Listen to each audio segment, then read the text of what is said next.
प्रेम जी, आप इस अपील को किस तरह से देख रहे हैं? क्या आपको लग रहा है कि वाकई मोदी जी ने, बीजेपी ने एक सेकेंड जिस तरह की अपील सामने आ रही है कि सेंध लगा गए हैं वो, अब कितना तब्दील होगा वोटों में ये तो दिखेगा अभी, लेकिन क्या जिस तरह से वो आ रहे हैं खुलकर, कैसे देख रहे हैं आप उसे? हिमानी जी, तुष्टीकरण नहीं होना चाहिए ये तो सही बात है ना, तुष्टीकरण तो बिल्कुल नहीं होना चाहिए। तो चाहे मौलाना बोल रहे हैं तो उनका भी समर्थन करना चाहिए, चाहे साधु बोले उनका भी समर्थन करना चाहिए। तो तुष्टीकरण नहीं होना चाहिए, ये बात सही है। तुष्टीकरण कौन करता है? तुष्टीकरण वो करता है जो सत्ता में होगा, सत्ता में रहता है। विपक्ष का आदमी तो तुष्टीकरण नहीं करेगा ना, सत्ता में होगा। सत्ता में 10 साल से कौन है? किसकी 1 दर्जन से ज्यादा स्टेट में सरकार है। तो तुष्टीकरण की जब बात आएगी तो आज पलट गया है। पहले मुस्लिम तुष्टीकरण की बात होती थी, आज हिंदू तुष्टीकरण की बात हो रही है। ये इससे फर्क आई है। दूसरी बात सुन लीजिए, अब जो बात मुमताज जी उठा रहे थे कि राजनीतिक प्रतिनिधित्व जो है भारतीय जनता पार्टी ने खत्म कर दिया है अपनी, जहां जहां उनकी सरकार है, तो ये बात ये सही है। आज अगर नरेंद्र मोदी जी कहें कि मुमताज जी हमारे उम्मीदवार हैं, इनको वोट दो, तो कौन हिंदू मना करेगा मुमताज जी को जिताने में? अगर मना करेगा इसका मतलब हिंदुओं में भी आपकी पकड़ नहीं है। तो बात यह है कि आज आप मुसलमानों को राजनीतिक प्रतिनिधित्व क्यों नहीं देना चाहते? क्या हिंदू और मुसलमान करके आप हिंदुओं के वोट पर नजर डालते हैं? ये इंपॉर्टेंट पॉइंट है। वो ये कह रहे हैं कि राजनीतिक की बात नहीं, कांग्रेस के संगठन ने बता दिया, राजनीतिक प्रतिनिधित्व की बात कर रहे हैं। वैसे साहब ने महिलाओं की बात करते हैं, महिला प्रधानमंत्री की कितनी बड़ी महिला डरे हुए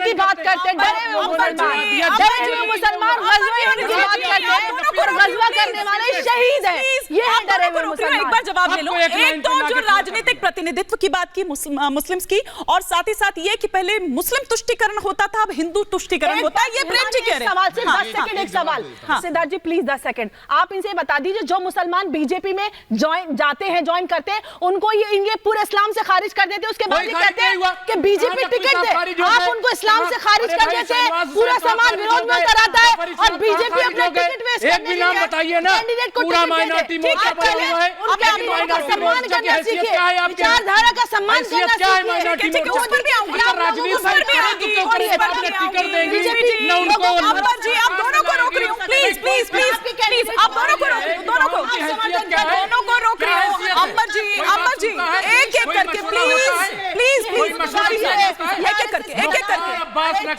अंबर जी मैं आप दोनों को रोक रही हूँ। एक बार सिद्धार्थ यादव जी का जवाब आ जाए। सिद्धार्थ यादव जी को ऑनर, अभी सिर्फ सिद्धार्थ यादव जी की आवाज ऑनर जाएगी। शांति से सुन रहे थे आपकी बात, अब सुनिएगा। देखिए इतना ज्यादा गुस्सा हो गए हमारी बहन पर, मैं आग्रह करूंगा मेरे पे मत होना। हमारी बहन तो बहुत शेर है, आपको झेल गई।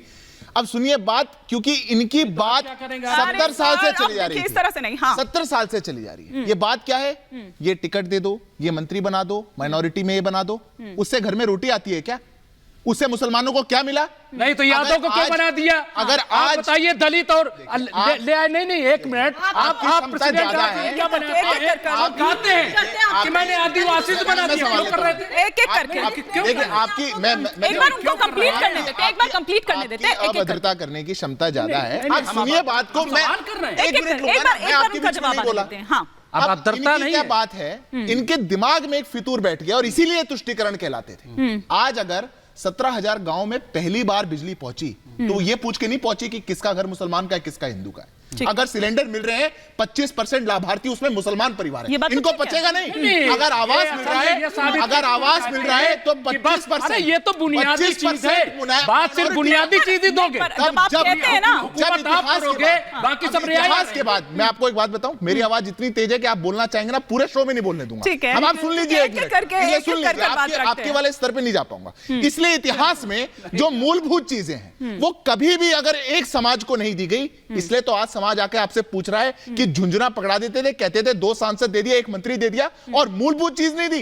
अरे रोटी कपड़ा मकान नहीं दे पाए, नौजवान को रोजगार नहीं दे पाए, आप हमारा घर नहीं बनवा पाए और आप हमसे आगे पूछते थे। आज इस देश का मुसलमान समाज जाग चुका है और इनके जैसे कितने मौलाना बैठा लीजिए, इनके जैसे और आज जब और लगाइए, इनके जैसे कितने भी मौलाना बैठा लीजिए, अब इनके मौलानाओं की आवाज में नहीं आने वाले। ये जो अच्छे सूट बूट पहन के आने वाले मौलाना है ना, इनको 10 और बैठा लीजिए, इनको कोई नहीं मानेगा क्योंकि ये सारे झुंझुने वाले हैं, ये प्रोग्रेस वाले नहीं है और इसीलिए इनके सामने आते हैं। मौलाना उमैर अहमद इलियासी गए, ठीक है डेलीगेशन, क्या बात कर रहे हैं? ठीक है, अब एक बार वरुण पुरोहित जी प्लीज, मुझे वरुण पुरोहित जी का रुख करना है एक करके। वरुण पुरोहित जी, अभी आप यहाँ पर कह रहे थे कि कौन कर रहा है तुष्टीकरण की राजनीति। आपके राहुल गांधी जी की जो न्याय यात्रा है वो मुस्लिम बहुल इलाकों से ही, उन्हीं क्षेत्रों से होती हुई गुजरी है। अब कितना आपको फायदा मिलेगा, क्योंकि सिर्फ टॉवल मचा हुआ है INDIA अलायंस में। तो ममता जी कह रही है नहीं जी मेरे, उधर समाजवादी पार्टी कह रही है कि नहीं जी मेरे, बल्कि उन्होंने तो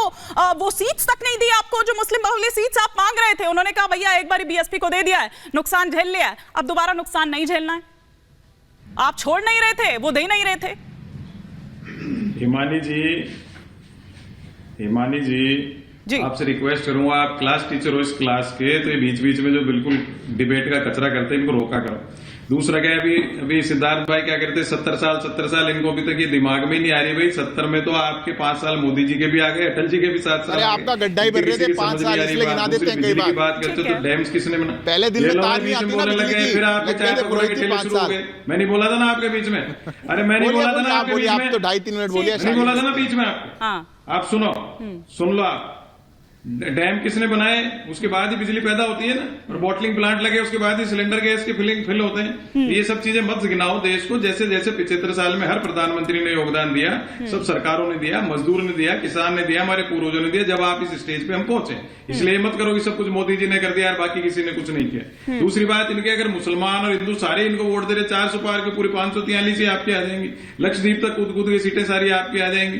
ये बेकार की बातें क्रिएट कर रहे हो। अब किसी आप मौलाना के लिए कर, उन्होंने अपील कर दिया सारे मुसलमान, तो जिस मौलाना ने अपील कर दिया उस मुसलमान उनके कहने में देंगे क्या वोट सारे? इसलिए सब बेकार बातें हैं, इनका क्रिएशन है। खाली मैंने फिर कह रहा हूं, हमको मुसलमानों के पीछे 10% वोट के पीछे। अच्छा। अरे हिमानी जी को 10% वोट के पीछे कांग्रेस जिंदा है क्या? ये 10% वोट को राजी करेंगे, बाकी 90% वोट को हटा देंगे। सुनिए वरुण पुरोहित जी, संभल कर बोलिए, जितने आ रहे हैं वो भी नहीं आ पाएंगे। संभल कर बोलिए वरुण पुरोहित जी। क्या बात करते हैं, क्या बात? मैंने कहा 1977 जैसी हालत है, आप सुन तो लो बात को। जी 1977 जैसी हालत है, बस एक कमी है इस समय, वो जेपी की कमी है। अगर जयप्रकाश नारायण जी जैसे कोई होता तो इनकी 40 सीटें नहीं आती। मैं आपको फिर बता रहा हूँ, राहुल जी गुस्सा हो जाएंगे इनकी बातें सुन के। मुसलमानों का वोट चाहिए नहीं, राहुल जी जन नेता नहीं। क्या कह रहे हो पुरोहित जी? आपकी चिंता है मुझे, पार्टी नाराज हो जाएगी, सब गांधी परिवार नाराजशाही हो जाएगा आपकी बात। क्या करना क्या चाह रहे हैं आज आप? बोल लेने दो मेरे को। हाँ, अभी बीच में ही फोन खटक जाएगा। मैं कह रहा हूँ 1977 जैसी हालत है। कैंडिडेट अगर इंडिया अलायंस के जहां मजबूत होंगे ना हिमानी जी, वहाँ बीजेपी का एक कैंडिडेट नहीं जीतेगा। आप मोदी जी कहते हो मैं राजस्थान आप तो कैंडिडेट सीटों का 14 में जितना मिला था ना, उससे बढ़कर ही 19 में मिला था। सीटों का बंटवारा इसीलिए तो नहीं हो पाया। मेन आपका एजेंडा यही है कि कहाँ पे मुस्लिम वोट बैंक है उस हिसाब से कैंडिडेट उतारे जाएंगे, ताकि आपको जो मुस्लिम वोट बैंक है उसको साथ सके। और आप कह रहे हैं कि हमें चाहिए ही नहीं मुस्लिम वोट बैंक, वो मुस्लिम वोट चाहिए ही नहीं आपको।